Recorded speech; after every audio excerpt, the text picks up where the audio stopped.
Hola, ¿qué tal? Qué gozo, qué bendición poder saludarte en una edición más de tu devocional, Tu Tiempo con Dios. Bienvenidos a todos nuestros hermanos, amigos. En este día, la Iglesia de Dios se reúne para adorar al Señor, para reconocerle como Creador, como el dueño soberano de nuestras vidas.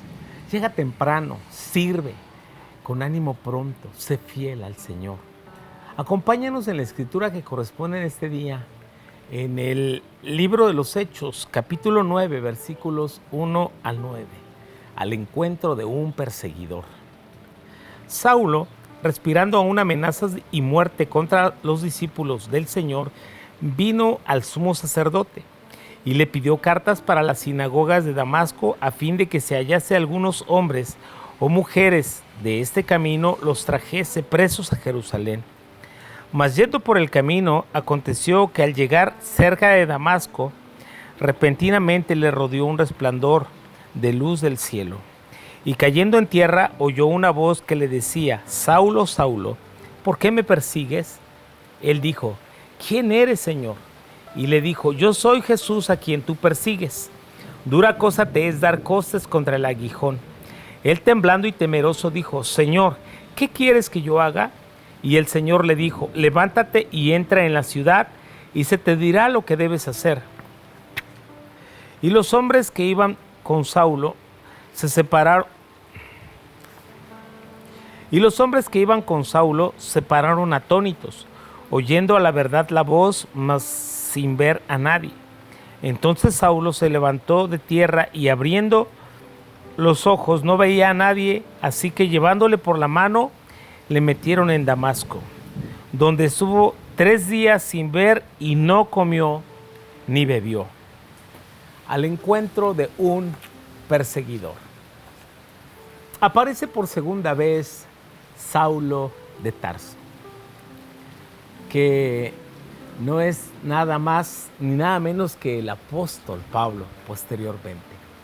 Un fariseo, un joven celoso de la ley, un perseguidor de la iglesia, alguien que ha obtenido cartas credenciales para traer presos a Jerusalén de Damasco, Siria, a todos los que creyeren y anunciaren en el nombre de Jesús. Es tal su odio contra los cristianos. Él ha sido testigo y ejecutor del primer mártir, Esteban. Ha arrastrado y llevado a la cárcel a muchos creyentes y va en el camino a Damasco respirando amenazas y muerte contra los discípulos.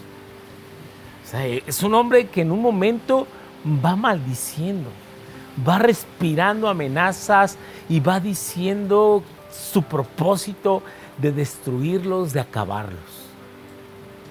Pero Dios vio en Saulo un instrumento digno para ser escogido. A veces nosotros no vemos esperanzas en alguien, pero para Dios son instrumentos escogidos y preciosos, que en un instante, en un momento, Él puede transformar. Como leemos en el capítulo 7, 58 al 8:1, Saulo consentía en su muerte y pusieron las ropas de Esteban bajo sus pies. Así mientras va dando amenazas y muerte contra los discípulos, él va hacia Damasco. En aquella época Damasco era una ciudad muy grande y muy desarrollada, habitada por muchos judíos y pues tenían varias sinagogas. Sinagoga significa lugar de reunión. Se necesitaban al menos 12 varones para constituir una sinagoga, así que había varias en Damasco. No eran pocos los cristianos que habían huido de Jerusalén y se habían refugiado también en Damasco por la persecución en contra de la iglesia. Pero Saulo y todos los judíos perseguían a los cristianos por no creer en el judaísmo. A diferencia de los cristianos, los judíos no reconocen a Jesús como el Cristo, como el Mesías enviado por Dios. Por eso es autorizado por el sumo sacerdote para ir a Damasco y apresar a los creyentes. Para Saulo y para los judíos, cualquier cristiano es un pecador y es un digno de muerte. Pero para Dios es un instrumento que Dios puede transformar en un discípulo suyo. El camino a Damasco cambió la vida de Paulo o de Saulo, porque escucha una voz que le grita: Saulo, Saulo. Sugiere una misión por parte del Señor, esa doble mención.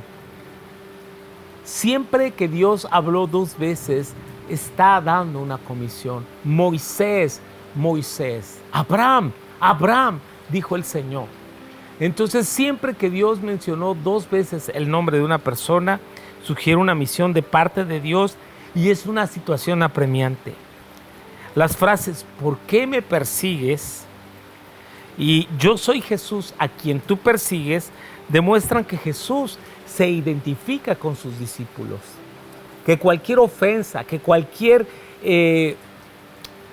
causa que las personas tengan con sus hijos, es una causa que tienen en contra o a favor de él. ¿Por qué me persigues?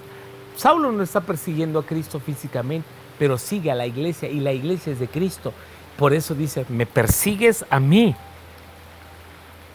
Así que antes de hallar a Saulo, Jesús se ha preparado para encontrarse con él y le va a enseñar lo que debe hacer. Así que queda ciego por el resplandor de esa luz que le aparece en el camino y esa voz que le quebrantó cuando él dijo: Señor, ¿qué quieres que yo haga? Él cayó temblando y temeroso al piso.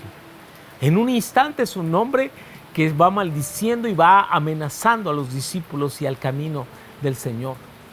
Pero se encuentra con Jesús y ese momento le cambió la vida. Y él dice: ¿qué quieres que yo haga? Cambió su mente, cambió sus pensamientos, cambió su voluntad, cambió su propósito. Esto los teólogos llaman arrepentimiento, un cambio de propósito, un cambio de vida, un cambio de voluntad. Le condujeron por la mano. Ya no era aquel Saulo arrogante, el hombre estaba quebrantado. 3 días buscando a Dios para recibir claridad sobre el asunto. ¿Has pensado que hay personas imposibles de cambiar?